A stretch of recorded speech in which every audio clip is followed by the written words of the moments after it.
الله نزل أحسن الحديث كتابا متشابها مثاني تقشعر منه جلود الذين يخشون ربهم ثم تلين جلودهم وقلوبهم إلى ذكر الله ذلك هدى الله يهدي به من يشاء ومن يضلل الله فما له من هاد.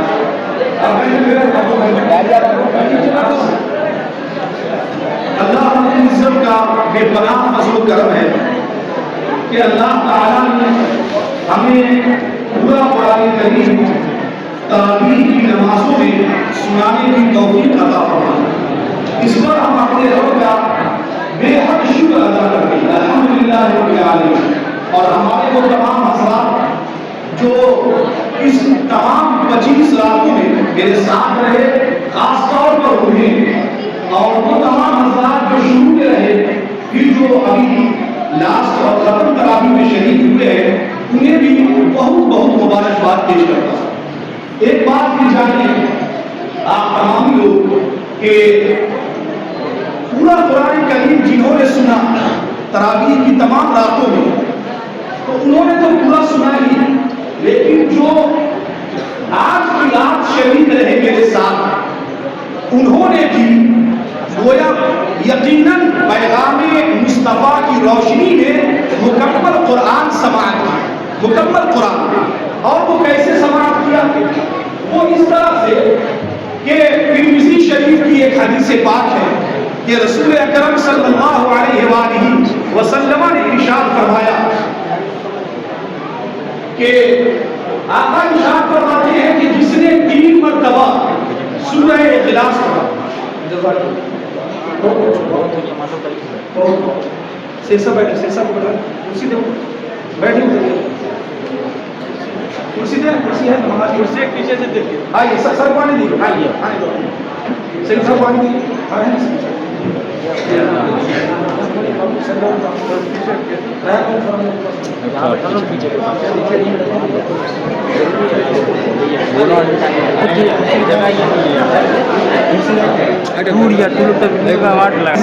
یہ ساری بہاریں یہ سر کی محنت کا نتیجہ ہے، ان کے خلوص کا نتیجہ ہے. میں ہمیشہ یہ دعا کرتا ہوں اللہ تعالیٰ کہ اس کا بہتر بدلہ مرنے کے بعد قیامت میں آتا ہے. آمین. اور یہ جب سے بیمار ہو گئے تو ابھی ہمارے نظامی بابو نے ذمہ داری سنبھالی ہے، اللہ تعالیٰ ان کو بھی صحت کے ساتھ رکھے، ان کے والدین کو. سر ہمارے یہاں سر 2-4 منٹ بولتے ہیں پھر اس کے بعد 2-4 منٹ جی. میں بیان یہ کر رہا تھا، بس 5 سے 10 منٹ آپ کا ہوگا. الحمدللہ اتنا خوشنما منظر ہے. میں یہ کہہ رہا تھا کہ جن لوگوں نے میرے ساتھ مکمل 25 راتوں میں شرکت کی نماز تراویح میں، انہوں نے تو یقیناً پورا قرآن کریم سنا ہے، لیکن جو لوگ آج شریک تھے انہوں نے بھی مکمل قرآن کریم سننے کا ثواب پایا الحمدللہ. وہ کیسے؟ ترمذی شریف کی حدیث پاک ہے کہ میرے اور آپ کے پیغمبر محمد مصطفیٰ صلی اللہ علیہ وسلم ارشاد فرماتے ہیں کہ جس نے 3 مرتبہ سورہ اخلاص پڑھا، اللہ تعالیٰ اسے پورا قرآن پڑھنے کا ثواب عطا فرماتا. 3 مرتبہ. اور جس بھائی نے سنا 3 مرتبہ تو اللہ اسے پورا قرآن سننے کا بھی اجر عطا فرماتا. بے شک یہ پیغمبر نے ارشاد فرمایا.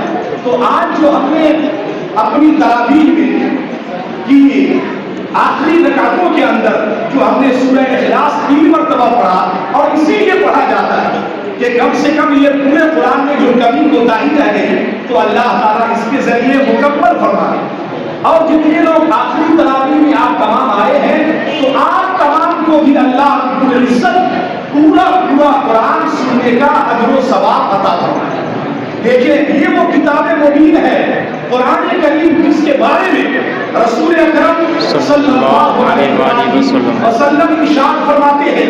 میرے آقا نے فرمایا کہ میرا رب کریم کتنی قوموں کو اس کتاب کے ذریعے بلندی عطا فرماتا ہے، اور فرمائے اور میرا رب کتنی ہی قوموں کو، کتنے لوگوں کو اسی قرآن کے ذریعے، اسی قرآن کی توہین کرنے کے سبب ذلیل و رسوا کر دے گا، ضائع کر دے گا، برباد کر دے گا، نیچا کر دے گا. وہ کیسے ہے؟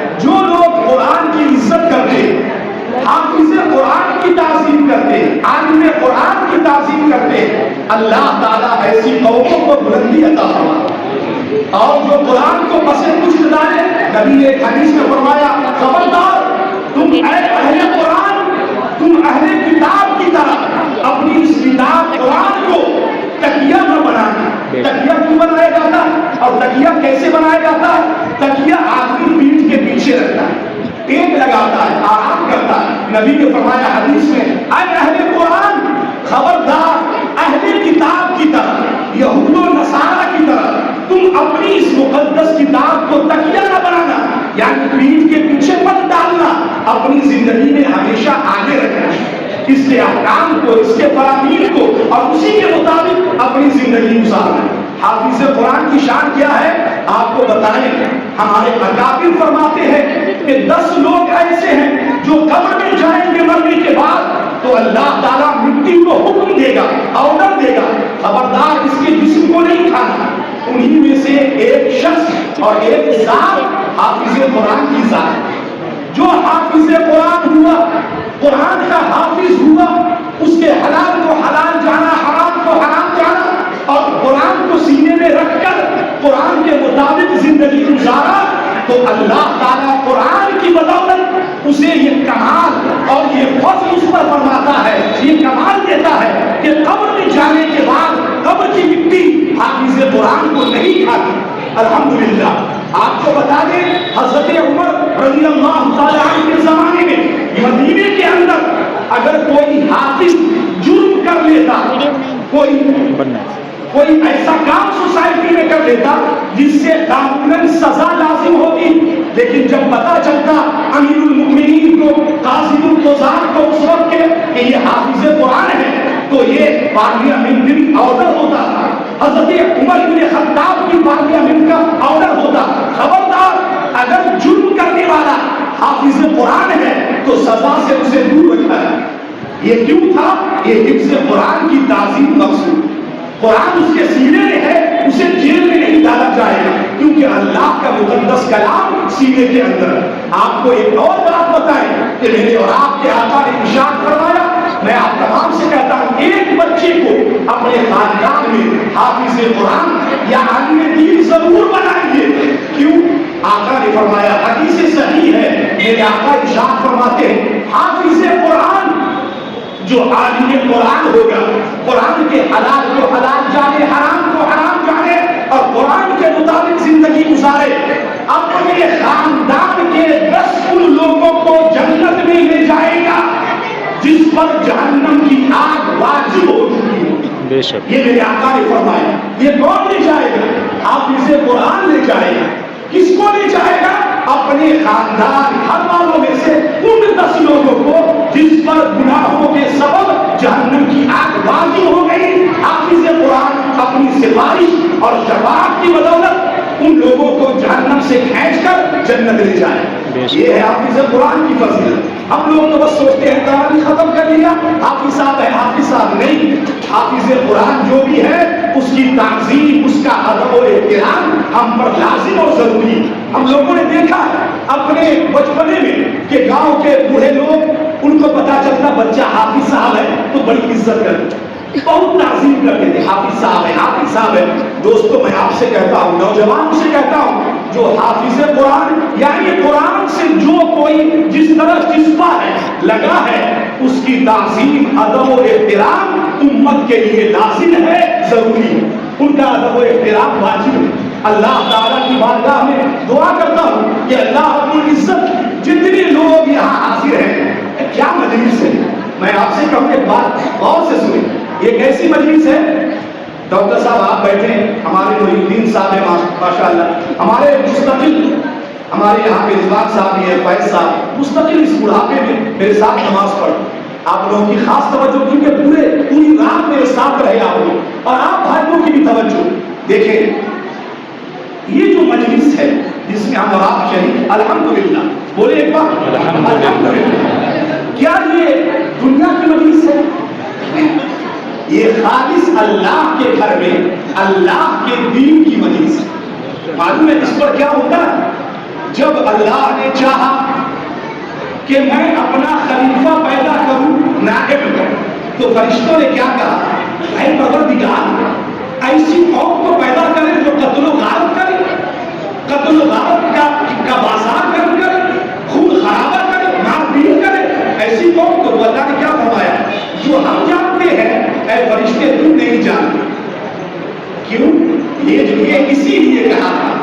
فرمایا بزرگوں نے فرمایا، امام مسلم بن حجاج نیشاپوری نے یعنی امام مسلم حدیث لائے ہیں کہ دین کی جو محفل ہوتی ہے جہاں خالصتاً اللہ و رسول اور دین کی باتیں ہوتی ہے، اللہ اس مجلس کو دیکھ کر فرشتوں میں اعلان کرتا ہے اے فرشتوں اب بتاؤ کہ جس مخلوق کے بارے میں تم نے مجھ سے کہا تھا کہ یہ قوم قتل و غارت کرے گی، ظلم کرے گی، خون خرابہ کرے گی، اب بتاؤ یہ کتنی پاک روح بیٹھی الحمدللہ میرا ذکر کر رہی ہے، میرے قرآن کی تلاوت کر رہی ہے، میری باتیں کر رہی ہے، مجھے یاد کر رہی ہے. اللہ اس مجلس کو دیکھ کر اپنی آسمانی اس کائنات میں فرشتوں کے درمیان فخر فرماتا ہے، مباحات کرتا ہے.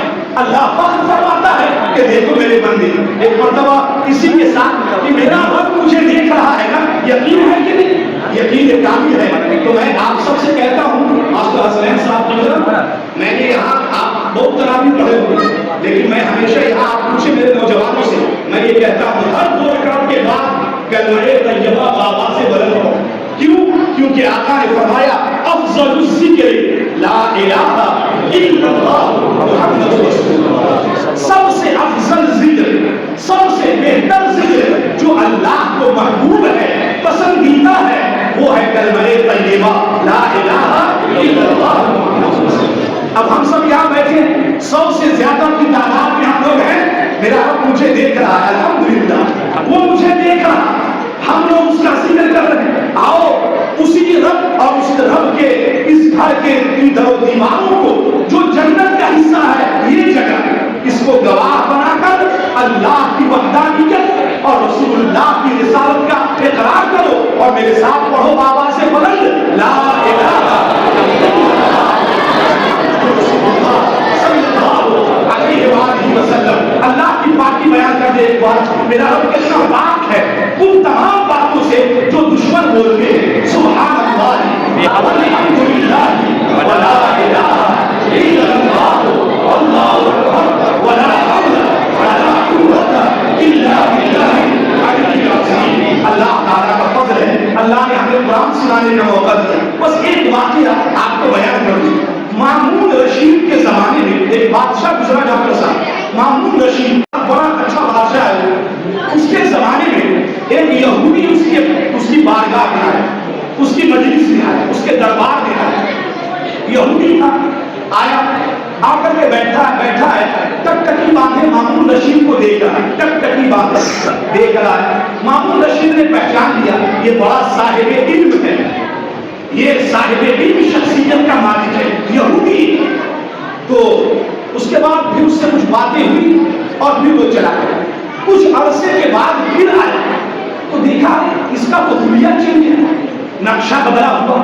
اسلام کے مطابق چہرے پہ داڑھی ہے، اسلامی لباس ہے، اسلامی طور طریقہ ہے. تو مامون رشید حیران ہوا. اس سے پوچھا کہ میں تو آپ کو پہچانتا ہوں، آپ تو یہودی ہو جو پہلے آئے تھے. کہا ہاں حضور ہم تو یہودی تھے، اب نہیں، اب ہم مسلمان ہو گئے. الحمدللہ مسلمان ہو گئے. کہا مسلمان ہو گئے؟ ہاں. کیسے مسلمان ہو گئے؟ کہا کہ میرا تو مشغلہ، میرا تو کاروبار ہی علم سے لگاؤ، علم سے جڑا ہوا انسان ہوں. میں نے ایک کام کیا، پڑھا، جانچا. کیا کیا؟ کہا میں نے اپنے ہاتھ سے تورات کا 3 نسخہ لکھا. تورات کا 3 نسخہ، 3 کتاب، 3 چیپٹر تیار کیا اور اس کو لے کر کے میں اپنے یہودی عالم کے پاس گیا، جا کر کے پیش کیا. سب نے اس کو دیکھا، دائیں دیکھا، بائیں دیکھا، آگے دیکھا، پیچھے دیکھا. مجھے تحفہ نذرانہ دیا، اس کو قبول کر.